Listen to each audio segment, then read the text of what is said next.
જય શ્રી કૃષ્ણ, નમસ્કાર, પ્રણામ, સ્વાગત છે તમારું અમારી યુટ્યુબ ચેનલમાં। આજની કહાની છે વૃદ્ધાવસ્થાનું એકલાપણું। તો મિત્રો, આપણી આજની કહાની ખૂબ જ સમજવા લાયક અને વિચારવા લાયક કહાની બનવાની છે। તો તમને વિનંતી છે કે આ કહાનીને અંત સુધી ધ્યાનથી સાંભળજો અને લાઈક કરી અને બની શકે તો તમારા મિત્રો સાથે શેર કરજો। અને જો તમે આવી જ કહાની સાંભળવા માંગતા હોય તો આ ચેનલને અત્યારે જ સબસ્ક્રાઇબ કરી દેજો, જેથી તમારા આવનારા નવા વિડીયોની માહિતી તમારા સુધી સૌથી પહેલા પહોંચે। અને કોમેન્ટ બોક્સમાં સાચી શ્રદ્ધાથી હર હર મહાદેવ જરૂરથી લખી દેજો, જેથી ભગવાન ભોલેનાથજીની કૃપા આપણા સૌ પર નિરંતર બની રહે। તો મિત્રો, મારી એક વાત હંમેશા યાદ રાખજો કે જો કોઈ પુત્ર ધન સંપત્તિના નામે તેમના માતા પિતાને ત્યજી દે છે તો તેનાથી મોટો દુરાચારી આ દુનિયામાં બીજો કોઈ નથી। એ ખુદ તેના માતા પિતા રૂપી પરમાત્માને જ ત્યજી રહ્યો છે।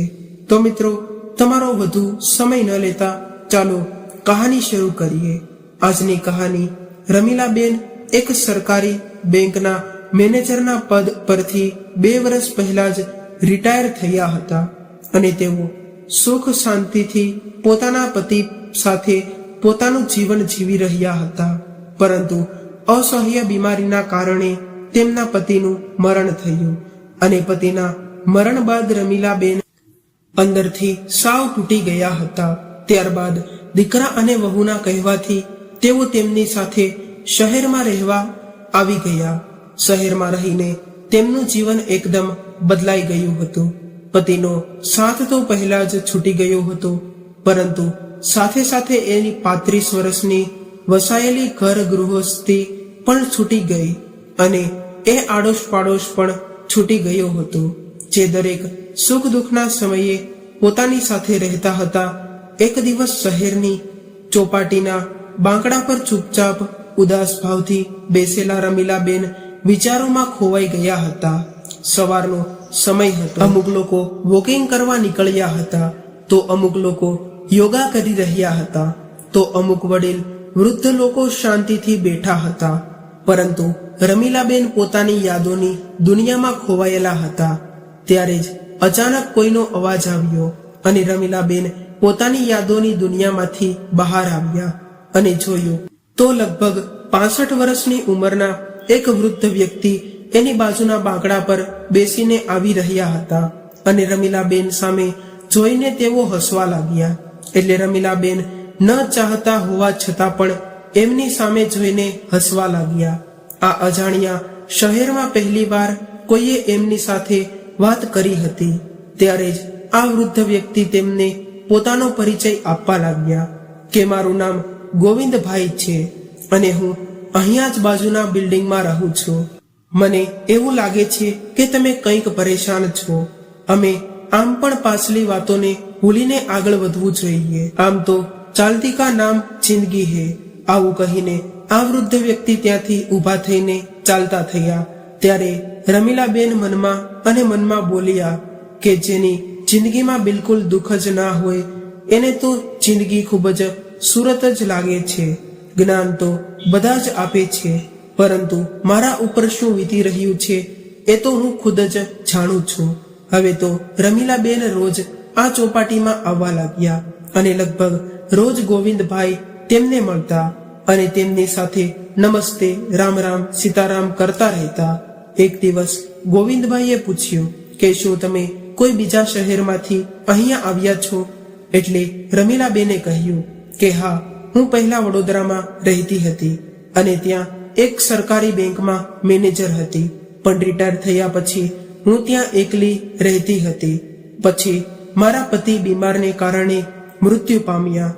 અહીં આ શહેરમાં મારો દીકરો અને વહુ નોકરી કરે છે અને અત્યારે મારા પૌત્રની સ્કૂલ બંધ છે, એટલા માટે એની દેખભાળ કરવા માટે મારો દીકરો અને વહુ મને અહીં લાવ્યા છે। મારા પતિના મરણ બાદ વડોદરામાં હું એકલી પડી ગઈ હતી અને મારી દીકરીનું સાસરું પણ આ જ શહેરમાં છે। ક્યારેક ક્યારેક મારી દીકરીને પણ મળી લઈશ એવું વિચારીને હું અહીં આવું છું।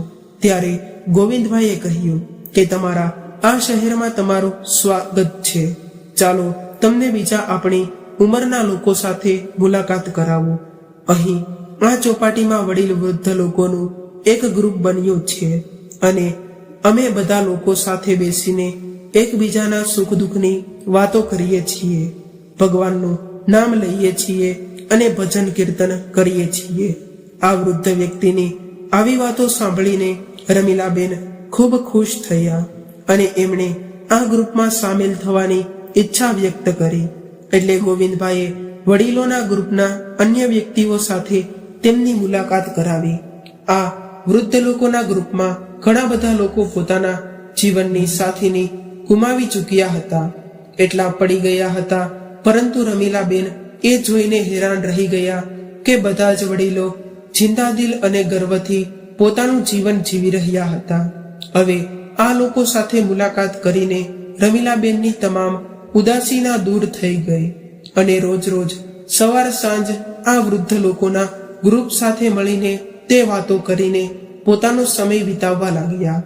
ઘણી વખત રમીલાબેન પોતાના દીકરી સાથે ફોન પર વાત કરતા કરતા ચોપાટીમાં આવવાવાળા વૃદ્ધ લોકો વિશે પણ વાતો કરતા રહેતા અને દીકરીને પણ એમની માતા એની ઉંમરના લોકો સાથે હળીમળીને રહે તે જોઈને ખુશી મળતી.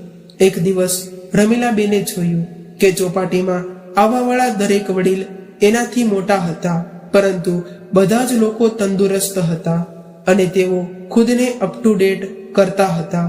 અને જ્યારે ઘરે આવીને રમીલાબેને પોતાનો ચહેરો અરીસામાં જોયો તો એને એવું લાગ્યું કે સમય આવતા પહેલા જ મેં ખુદને વૃદ્ધ બનાવી લીધી છે. આવું વિચારીને તુરંત રમીલાબેન બજારમાંથી એક હેર કલર ખરીદી લાવ્યા અને પોતાના વાળમાં કલર લગાવી દીધો. ત્યારબાદ કબાટ ખોલીને એના પતિએ આપેલો સૌથી સારી સાડી પહેરી લીધી અને અરીસા સામે જોઈને હસીને બોલ્યા કે હવે બરાબર છે ને. હવે સાંજના સમયે જ્યારે રમીલાબેન ચોપાટીમાં જોવા બહાર નીકળ્યા અને એ જ સમયે તેમની વહુની નજર એની ઉપર પડી અને રમીલાબેનને જોઈને આશ્ચર્યચકિત થઈ ગઈ અને તેમની સાસુને કહેવા લાગી કે આ બધું શું છે માજી. તેમણે તરત જ એના પતિ ચેતનને બોલાવ્યો અને કહ્યું કે જુઓ તો ખરા આખરે શું થઈ ગયું છે. તમારી માને શું અત્યારે તેમની ઉંમર છે આવા શણગાર કરવાની? અને જ્યારે દીકરાએ પોતાની માતાના તરફ જોયું તો તેના મોઢા આગળ હાથ રાખીને હસવા લાગ્યો અને ત્યારે તેમની વહુ બોલી કે માજી, આ બધું પહેરવાની હવે તમારી ઉંમર નથી રહી અને હવે તો પિતાજી પણ આ દુનિયામાં નથી રહ્યા અને તમે આવો શણગાર કરો એ સારું ના કહેવાય.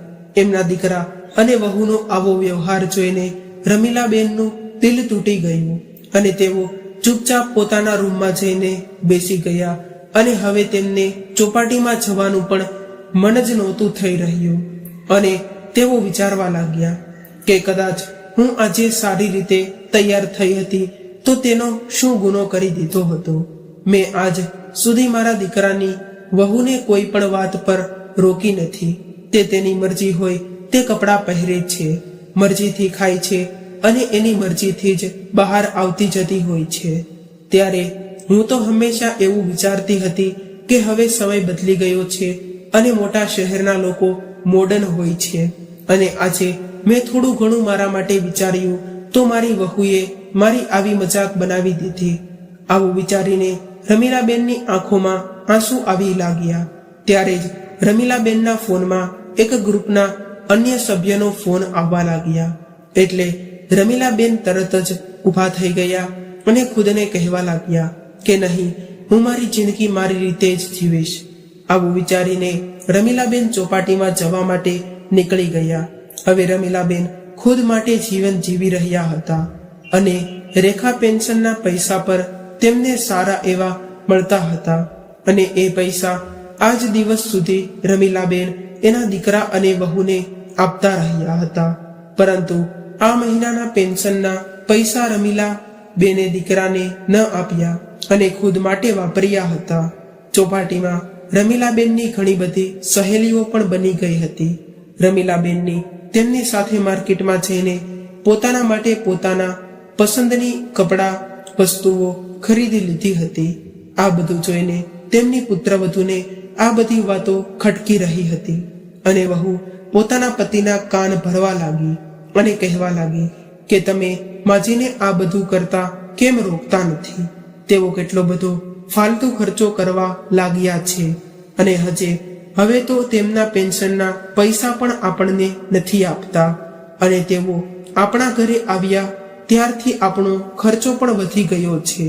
પત્નીની વાતોમાં આવીને રમીલાબેનનો દીકરો રમીલાબેન પાસે આવ્યો અને કહેવા લાગ્યો કે માજી, આ મહિનાના પેન્શનના પૈસા તમે મને શા માટે નથી આપ્યા? દીકરાની આવી વાત સાંભળીને રમીલાબેન હેરાન રહી ગયા. ત્યારે જ તેની વહુ બોલી, માજી, આ ઉંમરમાં આવા ખોટા ખર્ચાઓ કરો છો તે સારી વાત ન કહેવાય. તમે તો ચોપાટીમાં જવા લાગ્યા ત્યારથી આઝાદ પંછી જેમ ઉડવા લાગ્યા છો. ત્યારે જ રમીલાબેને કહ્યું કે વહુ, તમને બંનેને પૂરી આઝાદી આપી હતી, એટલે હવે તમે લોકો મારી આઝાદી નક્કી ન કરી શકો અને હું જે કંઈ પણ કરીશ એ મારી મરજીથી કરીશ. રમીલાબેનની આવી વાત સાંભળીને દીકરો અને વહુ ચૂપ થઈ ગયા. રમીલાબેન રસોઈ બનાવવામાં ખૂબ જ નિપુણ હતા.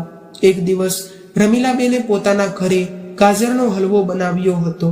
તેમણે તે હલવો ચોપાટીમાં તેઓ પોતાના વૃદ્ધ લોકોના ગ્રુપ માટે પણ લઈ ગયા હતા અને બધા લોકોને હલવો ખવડાવવા લાગ્યા. પરંતુ ગોવિંદભાઈએ હલવો ખાવાની ના પાડી. એટલે રમીલાબેને પૂછ્યું કે શું થયું તમને? ગાજરનો હલવો કેમ પસંદ નથી? એટલે ગોવિંદભાઈ કહેવા લાગ્યા કે ગાજરનો હલવો તો મને ખૂબ પસંદ છે, પણ મને ડાયાબિટીસ અને બ્લડ પ્રેશરની બીમારી રહે છે, એટલા માટે હું બહારનું નથી ખાતો અને ઘરે બનાવતા મને આવડતું નથી, એટલા માટે મેં ગાજરનો હલવો ખાવાનું છોડી દીધું છે. ત્યારે રમીલાબેને કહ્યું, તો શું તમારા માટે ઘરે કોઈ નથી? રમીલાબેનની વાત સાંભળીને ગોવિંદભાઈ કંઈ બોલ્યા જ નહીં અને એને આંખોમાંથી આંસુ નીકળવા લાગ્યા અને તેઓ ચૂપચાપ પોતાના ઘરે જવા નીકળી ગયા. હવે 2 દિવસ વીતી ગયા, પરંતુ ગોવિંદભાઈ ચોપાટીમાં આવ્યા જ નહીં. એટલે રમીલાબેને ગ્રુપના બીજા સભ્યોને પૂછ્યો તો તેમને ખબર પડી કે ગોવિંદભાઈ તો ફોન પણ નથી ઉઠાવી રહ્યા. ત્યારે રમીલાબેનને મનમાં એની ચિંતા થવા લાગી. વારે વારે ગોવિંદભાઈનો હસતો ચહેરો એમની સામે આવી રહ્યો હતો અને જ્યારે સાંજે ઘરે જવા માટે રમીલાબેન ચોપાટીમાંથી નીકળ્યા એટલે તેઓ સીધા ગોવિંદભાઈના ઘરે તરફ વળી ગયા અને એના ઘરે પહોંચીને ડોરબેલ વગાડ્યો. એટલે ગોવિંદભાઈ લડખાતા પગલે ચાલીને દરવાજો ખોલવા આવ્યા. દરવાજો ખોલીને જોયું તો સામે રમીલાબેન ઊભા હતા. એટલે તેઓ તેમને ત્યાં આવેલા જોઈને ચોંકી ગયા અને ત્યારબાદ રમીલાબેન ગોવિંદભાઈના ઘરની અંદર ગયા અને ગોવિંદભાઈની આવી હાલત જોઈને રમીલાબેન હેરાન થઈ ગયા અને કહેવા લાગ્યા કે તમારી તબિયત આટલી બધી ખરાબ છે, પણ તમે ઘરે તમારી સાર સંભાળ રાખવા માટે કોઈ નથી. ત્યારે ગોવિંદભાઈએ કહ્યું કે હું એકલો જ રહું છું. આ સાંભળીને રમીલાબેનને બેચેની થવા લાગી કે આટલો બધો જિંદાદિલ માણસ અને બિલકુલ એકલો રહે છે અને અત્યારે તે બીમારીની હાલતમાં છે, તો પણ કામ કરવા વાળો કોઈ નથી. ત્યારબાદ રમીલાબેને તેના ગ્રુપના અન્ય સભ્યોને ફોન કરીને ગોવિંદભાઈના ઘરે બોલાવ્યા. ગોવિંદભાઈએ તો ઘણી ના પાડી, પરંતુ રમીલાબેને કહ્યું કે શું વાત કરી રહ્યા છો તમે? જે વ્યક્તિએ મને જીવવાનું શીખવાડ્યું છે એવા વ્યક્તિને હું એકલા કેવી રીતે છોડી શકું? થોડી વારમાં એની મદદ માટે એમનું આખું ગ્રુપ આવી ગયું અને ગોવિંદભાઈને ડોક્ટર પાસે લઈ ગયા અને ગોવિંદભાઈનો ઈલાજ કરાવ્યો. પરંતુ ડોક્ટરે એને ખાવા પીવાનું ધ્યાન રાખવાનું કહ્યું હતું અને ગોવિંદભાઈના ઘરે ખાવા પીવાની સમસ્યા હતી. એટલે રમીલાબેન સહિત ગ્રુપની અન્ય મહિલાઓએ પોતાના ઘરે 3 ટાઈમનું ભોજન બનાવીને ગોવિંદભાઈને આપવાની જવાબદારી લીધી. હવે સમય પર રમીલાબેન એને દવા આપવાની સલાહ આપતા રહેતા હતા. થોડા દિવસોમાં જ ગોવિંદભાઈ બિલકુલ સ્વસ્થ થઈ ગયા અને પાછા ચોપાટીમાં આવવા લાગ્યા. એક દિવસ રમીલાબેને એને પૂછી લીધું કે શું તમારું આ દુનિયામાં કોઈ નથી રહ્યું? જ્યારે આજે રમીલાબેનની વાત સાંભળીને ગોવિંદભાઈ ટાળી ન શક્યા અને પોતાના અતીતના પન્ના એક એક કરીને ખોલવા લાગ્યા અને કહેવા લાગ્યા કે શું એ દિવસો હતા કે જ્યારે મારા વિવાહ થયા હતા, કેટલા બધા સપના સજાવ્યા હતા અમે બંને પતિ પત્નીએ, પરંતુ વિવાહના 10 વર્ષ સુધી અમારા ઘરે કોઈ સંતાન નહોતું થયું. ઘણી બધી દવાઓ લીધી, ત્યારબાદ અમારા ઘરે એક દીકરાનો જન્મ થયો અને મારા નાના એવા પરિવારમાં અમે લોકો ખૂબ જ ખુશ હતા. પરંતુ આ ખુશી કદાચ ભગવાનને મંજૂર નહોતી, જેથી હજુ તો મારો દીકરો 5 વર્ષનો થયો હતો ત્યારે જ મારી પત્નીનું એક અકસ્માતને કારણે મરણ થયું. આટલું બોલતા બોલતા ગોવિંદભાઈની આંખોમાં શું આવી ગયા, ત્યારબાદ ફરી કહેવા લાગ્યા કે મારા સગા સંબંધીઓએ મને બીજા લગ્ન કરવાની સલાહ આપી હતી, પરંતુ હું મારા એક દીકરાને નવી માના હાથમાં સોંપવા નહોતો માંગતો. મારા દીકરાને મા અને બાપ બંનેનો પ્રેમ મેં એકલાએ જ આપ્યો હતો. મારા દીકરાને ક્યારેય કોઈ પણ ચીજની કમી નહોતી થવા દેતી. પરંતુ જુઓને મારા દીકરાએ મારી સાથે શું કર્યું. 1 મહિના માટે અમેરિકા ફરવા જઈ રહ્યા છીએ આવું કહીને દીકરો અને વહુ ઘરેથી નીકળી હતા. પરંતુ ત્યારબાદ મને ખબર પડી કે મકાનમાં અમે લોકો રહેતા હતા એ મકાન તો દીકરાએ અમેરિકા ગયા પહેલા જ વેચી દીધું હતું અને મકાન ખરીદવા વાળાને કહ્યું હતું કે 2 મહિના બાદ આ મકાન ખાલી કરાવી લેજો.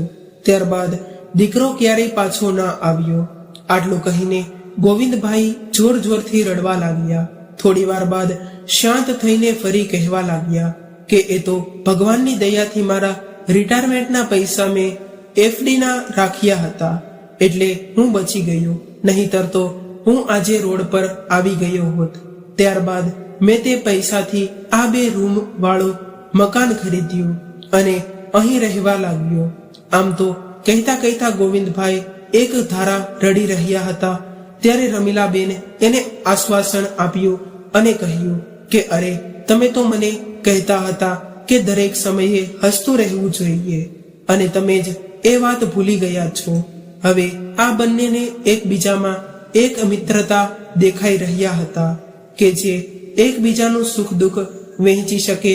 થોડા દિવસ પછી જ્યારે રમીલાબેન એક દિવસ ચોપાટીમાં આવ્યા ત્યારે એ જોઈને હેરાન થઈ ગયા, કેમ કે ગ્રુપના બધા જ લોકોએ એક મોટી કેક મંગાવેલી હતી અને જ્યારે રમીલાબેન ત્યાં પહોંચ્યા તો બધા જ લોકો જોર જોરથી રમીલાબેનને હેપી બર્થડે કહેવા લાગ્યા.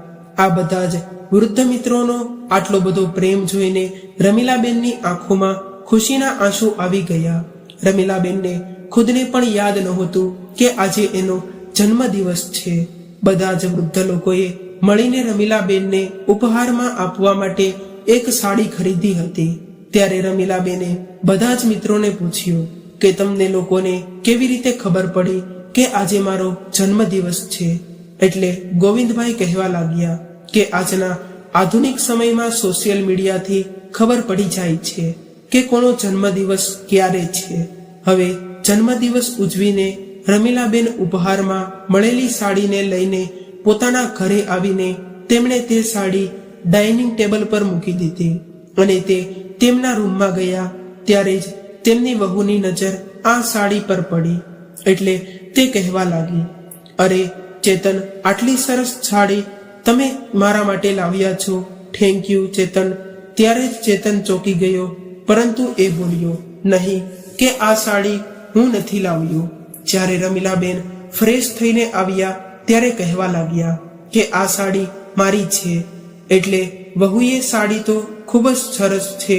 એટલે વહુએ કહ્યું કે સાડી તો ખૂબ જ સરસ છે, પરંતુ તમે આનું શું કરશો? એમ કહીને વહુએ સાડી ઉઠાવવા માટે હાથ લાંબો કર્યો. એટલે રમીલાબેને સાડી લઈને કહ્યું કે નહીં, આ સાડી મારા માટે ખૂબ જ અનમોલ છે. ત્યારે વહુ એની સાસુ સામે જોતી રહી ગઈ. ત્યારે રમીલાબેને કહ્યું કે આજે મારો જન્મદિવસ હતો એટલે ચોપાટીમાં વૃદ્ધ લોકોના ગ્રુપના બધા જ લોકોએ મળીને મને આ સાડી ઉપહારમાં આપી છે. આ વાત સાંભળીને દીકરો અને વહુ હેરાનીથી કહેવા લાગ્યા કે માજી, તમારો જન્મદિવસ હતો આજે. આવું કહેતા કહેતા બંને મોઢા શરમથી ઝૂકી ગયા. ત્યારબાદ દીકરો બોલ્યો કે તમે તમારો જન્મદિવસ મનાવતા નથી ને, એટલા માટે અમને યાદ નથી રહ્યો. એ જ સમયે રમીલાબેન જૂના સમયની યાદોમાં ખોવાઈ ગયા, જ્યારે એ પોતાના બાળકોના જન્મદિવસના અવસર પર આખો દિવસ રસોડામાં ઊભા રહીને એમની મનપસંદ રસોઈ બનાવતી રહેતી અને સાંજે દીકરાના બધા જ મિત્રોને બોલાવીને પાર્ટી આપતી હતી.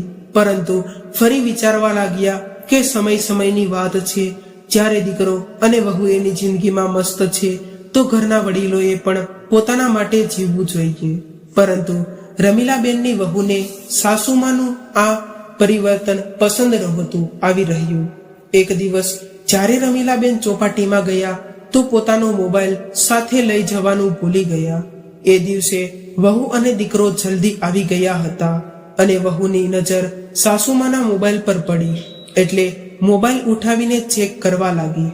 પરંતુ જ્યારે તેણે જોયું કે સાસુમાં વોટ્સએપ અને ફેસબુક પણ યુઝ કરે છે તો વહુ આ જોઈને હેરાન રહી ગઈ અને પોતાના પતિના કાન ભરવા લાગી અને કહેવા લાગી કે જુઓ, માજીના મોબાઈલમાં ગોવિંદભાઈએ મોકલાવેલા ગુડ મોર્નિંગ અને ગુડ નાઇટના મેસેજ જુઓ. હવે તો દીકરાને પણ પોતાની માં ઉપર શંકા થવા લાગી. બસ પછી તો શું થયું હતું, જ્યારે રમીલાબેન ઘરે પાછા આવ્યા એટલે દીકરો અને વહુ બંને તો જાણી તૈયાર બેઠા હતા માજી પર તૂટી પડવા માટે. રમીલાબેનને કંઈ પણ મોકલવાનો મોલ આપ્યા વગર જ, રમીલાબેનને કંઈ પણ બોલવાનો મોકો આપ્યા વગર જ વહુ અને દીકરો એનો માના ચરિત્ર પર આંગળી ઉઠાવવા લાગ્યા.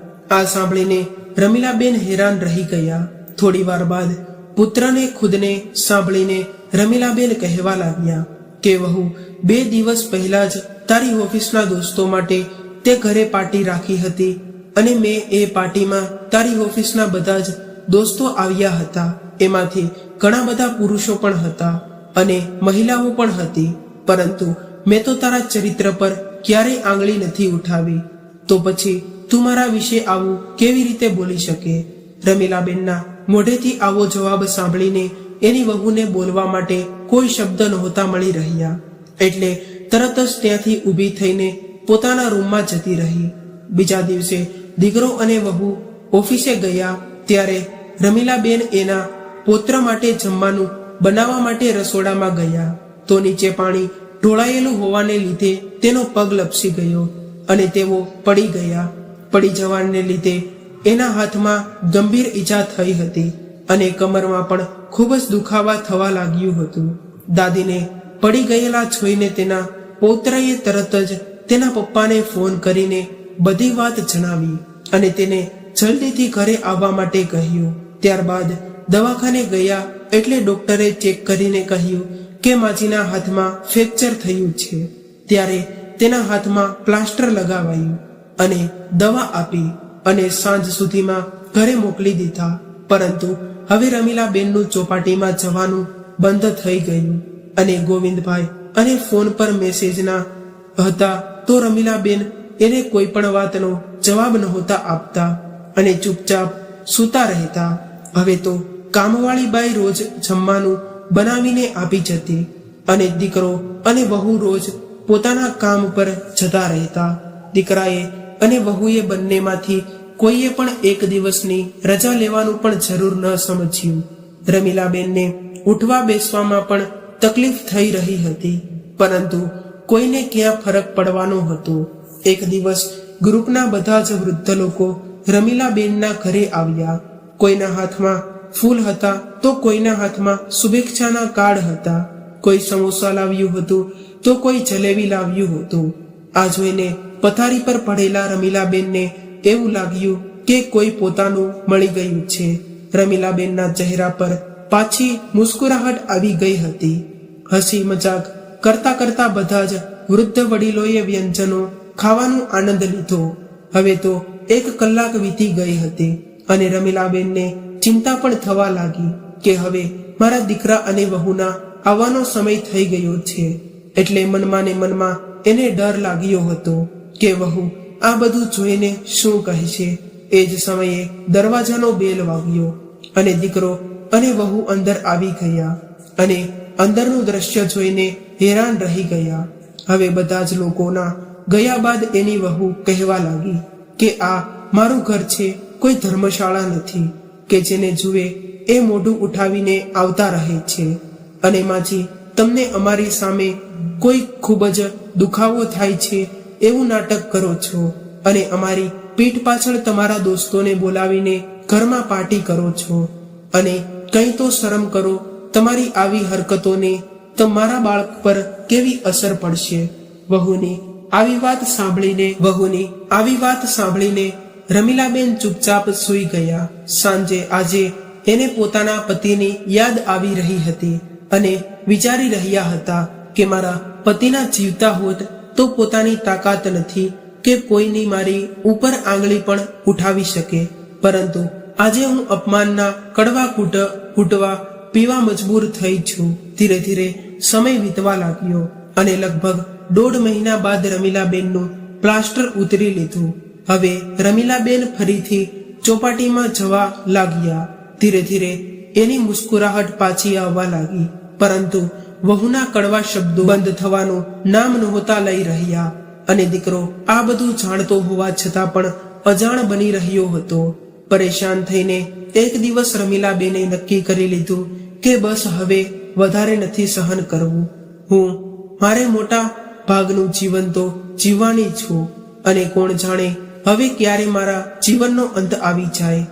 તો મારા જીવનના અંત સમય પહેલા હું મારા ખુદ માટે જીવવા માંગુ છું અને સારું લાગે એવી રીતે જીવવા માંગુ છું. દીકરા અને વહુનો મોહ છોડીને એક દિવસ એમણે નિર્ણય લીધો અને તેમણે સામેની બિલ્ડિંગમાં 2 રૂમ વાળો એક ફ્લેટ ભાડેથી રાખી લીધો. હવે તેમના દીકરાએ રોકવાની ઘણી કોશિશ કરી એટલે રમીલાબેને સ્પષ્ટ કહી દીધું કે હવે હું કોઈના ઉપર બોજ બનીને રહેવા નથી માંગતી. ત્યારે તેમની વહુએ કહ્યું, હા, તમને તો હવે પાકો આવી ગયો છે, એટલે તમે તો હવે આઝાદ ફરશો. ત્યારે રમીલાબેને કહ્યું, હા વહુ, હવે હું એકલી રહીને મારા બધા અધૂરા સપના પૂરા કરીશ. પછી તેમણે પોતાનો સામાન પેક કર્યો અને નવા ફ્લેટમાં રહેવા જતા રહ્યા. રમીલાબેનનું એટલું તો પેન્શન આવતું હતું કે એક કામવાળી બાઈ રાખી શકે અને પોતાનો ખર્ચો આરામથી કાઢી શકે. હવે રમીલાબેન પોતાની જિંદગી શાંતિથી જીવી રહ્યા હતા. એનો દીકરો અને પૌત્ર ક્યારેક એમને મળવા આવતા હતા, પરંતુ વહુ એને મળવા ક્યારેય નહોતી આવતી. ઘણી વખત ગોવિંદભાઈ પણ ચા પાણી પીવા આવતા હતા અને વૃદ્ધોના ગ્રુપના અન્ય લોકો પણ રમીલાબેનના ઘરે ઘણી વખત આવતા જતા રહેતા. હવે રમીલાબેન ખુદને આઝાદ મહેસૂસ કરી રહ્યા હતા અને પોતે આવી રીતે અલગ થયા છે એ વાત રમીલાબેનની દીકરીને પણ જણાતી હતી. આ વાતથી દીકરીને થોડું દુઃખ તો લાગ્યું, પરંતુ એક શાંતિ પણ મળી હતી, કેમ કે મારી માં હવે પોતાની મરજીથી જીવન જીવી શકશે. એક દિવસ રમીલાબેન આશ્ચર્યમાં પડી ગયા જ્યારે એમને પોતાના દરવાજા પર દીકરીની સાથે વહુને આવેલી જોઈ. હજુ તો રમીલાબેન કંઈ પૂછે એના પહેલા જ એની વહુ અંદર આવી ગઈ અને કહેવા લાગી કે માજી, તમને થોડી ઘણી પણ શરમ છે કે નહીં? તમને ખબર છે કે સોસાયટીના લોકો તમારા વિશે કેવી વાતો કરી રહ્યા છે. આખરે તમારા અને ગોવિંદભાઈ વચ્ચે શું ચાલી રહ્યું છે? ત્યારે જ રમીલાબેને કહ્યું કે બેટા, મારે દુનિયાના લોકોની વાતોથી કાંઈ ફરક નથી પડતો. મને ફક્ત એટલી ખબર છે કે મેં મારી આખી જિંદગી જવાબદારીઓથી નિભાવતા જ વિતાવી છે અને મારા વિશે તો હું વિચારવાનું જ ભૂલી ગઈ હતી. એટલે હવે બાકીની વધેલી જિંદગી હું હસી ખુશીથી વિતાવવા માંગુ છું અને મને એવું નથી લાગતું કે મારા જીવનથી કોઈને પરેશાન થવું જોઈએ. અને રહી વાત ગોવિંદભાઈની, તો એમને તો મને જીવવાના શીખવાડ્યું છે, નહીંતર તો હું પૂરેપૂરી તૂટી ગઈ હતી. ત્યારે તેનો દીકરો કહેવા લાગ્યો કે માં, તમે આ લોકોને જાણતા નથી. આવા લોકો પોતાનાપણું બતાવીને ભોળા લોકોને લૂંટે છે. એટલે રમીલાબેને કહ્યું કે દીકરા, મેં મારા વાળ તડકામાં રહીને સફેદ નથી કર્યા. અને આમ તો જેને પોતાના ઓને લૂંટી લીધા હોય અને બીજા શું લૂંટી શકે, તે મારી પાસે વધવા દીધું છે. કઈ કે બીજા કોઈ લૂંટી શકે. ગોવિંદભાઈ એના દરવાજાની બહાર ઊભા રહીને આ બધી જ વાતો સાંભળી રહ્યા હતા. અને તેઓ અંદર આવ્યા એટલે એને જોઈને રમીલાબેનના દીકરા અને વહુનું મોઢું ખુલ્લું રહી ગયું. અને ગોવિંદભાઈને જોઈને દીકરો અને વહુ ઘરની બહાર જવા લાગ્યા. ત્યારે જ ગોવિંદભાઈને કહ્યું કે દીકરા, શરમ તો રમીલાબેનને જ નહીં પરંતુ તારી જેવા લોકોને આવવી જોઈએ. કેમ કે કોઈના ચારિત્ર પર આંગળી ઉઠાવવા પહેલા તમે લોકો એકવાર પણ નથી વિચારતા. અને તમે લોકો જાણવા માંગો છો કે તમારી માં શું કરે છે. જ્યારે ગોવિંદભાઈએ આવું કહ્યું એટલે રમીલાબેન એને શાંત રહેવાનો ઈશારો કર્યો. પરંતુ તેઓ ન રોકાયા અને કહેવા લાગ્યા કે ચોપાટીમાં રોજ સવારે અને સાંજે જ્યારે અમે લોકો બેસીએ છીએ ત્યારે ત્યાં બાજુમાં જ સોસાયટીમાં કામ કરવાવાળી સ્ત્રીઓના બાળકો રખડતા હોય છે. અને નાની નાની ઉંમરમાં એ બાળકો ખરાબ આદતોના શિકાર થઈ રહ્યા છે. અને એ ગરીબ લોકો પાસે એટલા પૈસા નથી હોતા કે એ પોતાના બાળકોને ભણાવી ગણાવી શકે. તમારી સાસુમાં આવા લોકોને ભણાવવાનું અને એની જિંદગીમાં સુધાર લાવવાનું વિચારી રહી છે. અને એ સ્કૂલ ખોલવા માટે માંગે છે જેનાથી એટલા પણ ગરીબ બાળકો શિક્ષિતની વંચિત રહી જાય છે, એને મફતમાં શિક્ષણ મળી શકે.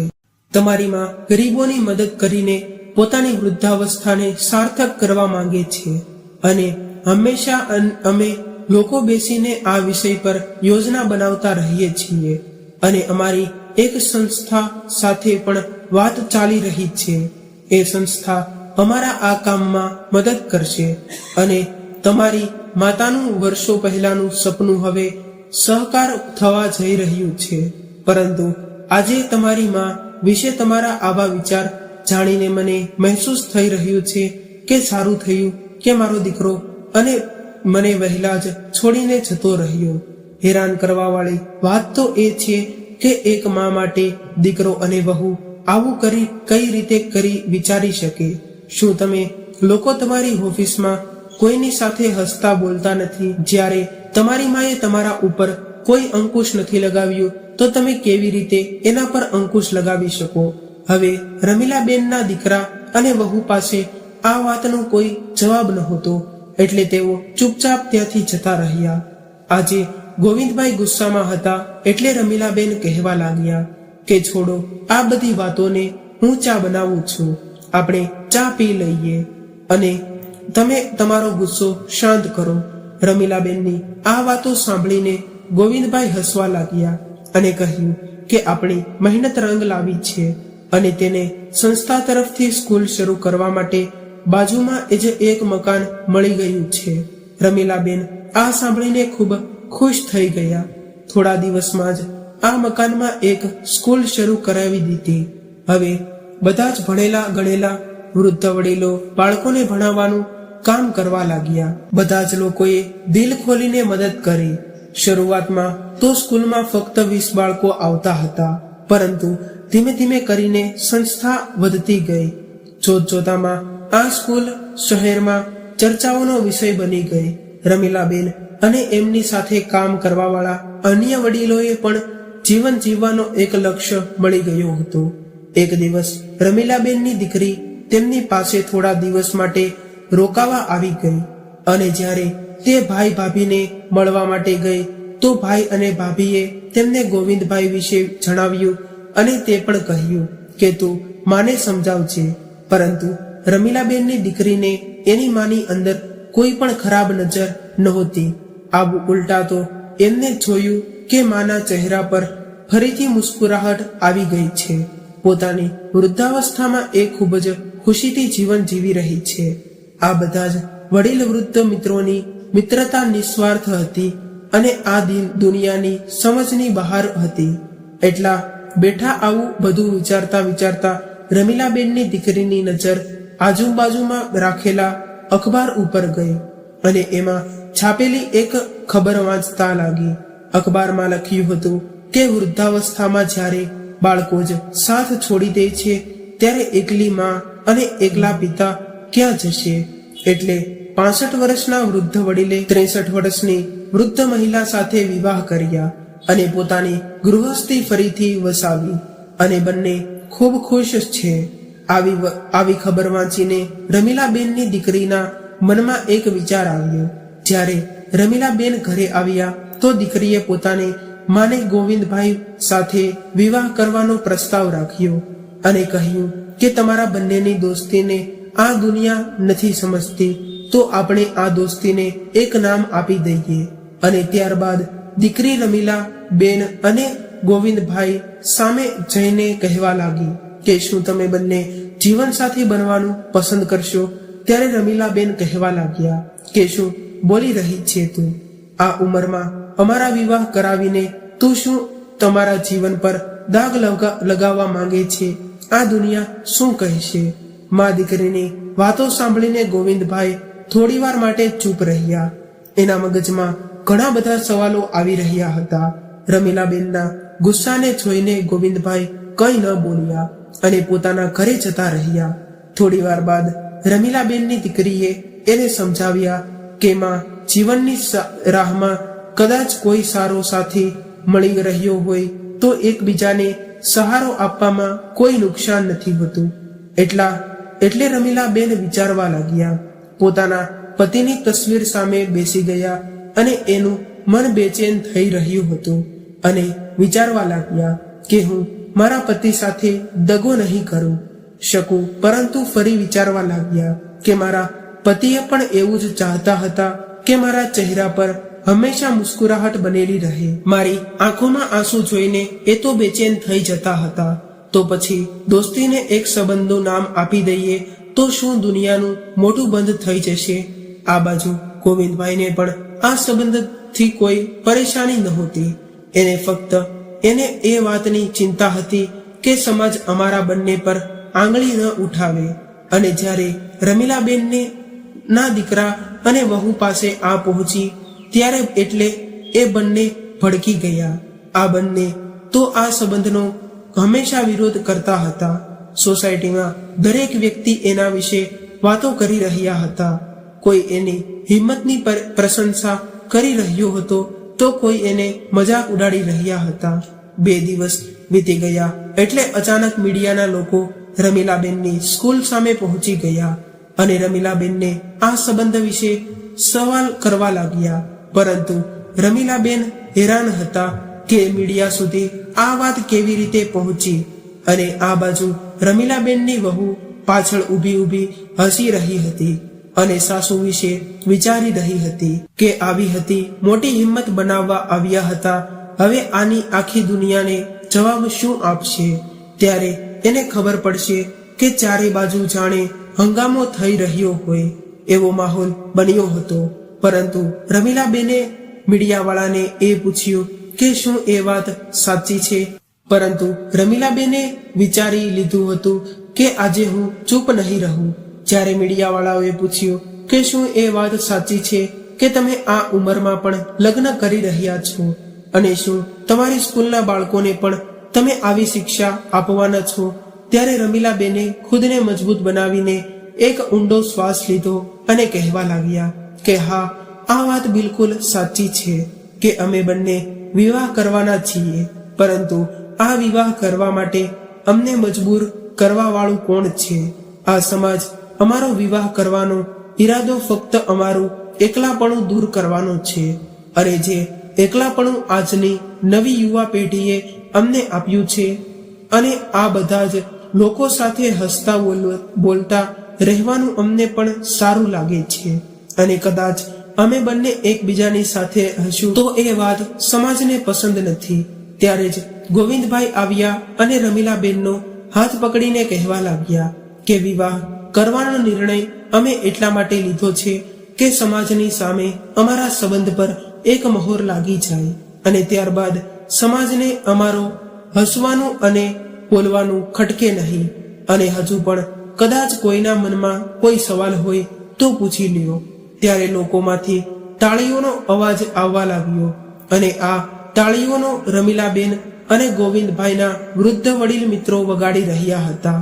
જોતજોતામાં આખી સ્કૂલ તાળીઓના અવાજથી ગુંજી ઉઠી અને બધા જ લોકો એમની સાહસની સહાયતા કરવા લાગ્યા. તો મિત્રો, આજની કહાની તમને કેવી લાગી કોમેન્ટ કરીને જરૂર જણાવજો. અને જો કહાની પસંદ આવી હોય તો વિડીયોને લાઈક અને તમારા મિત્રો સાથે શેર કરજો. જો આવી જ કહાની સાંભળવા માંગતા હોય તો આ ચેનલને સબસ્ક્રાઇબ જરૂરથી કરજો. તો ચાલો ફરી મળીશું એક નવી કહાની સાથે. ત્યાં સુધી તમામ મિત્રોને જય શ્રી કૃષ્ણ, રાધે રાધે, હર હર મહાદેવ. આ વિડીયોને પૂરી સાંભળવા માટે તમારો ખૂબ ખૂબ આભાર. Thank you.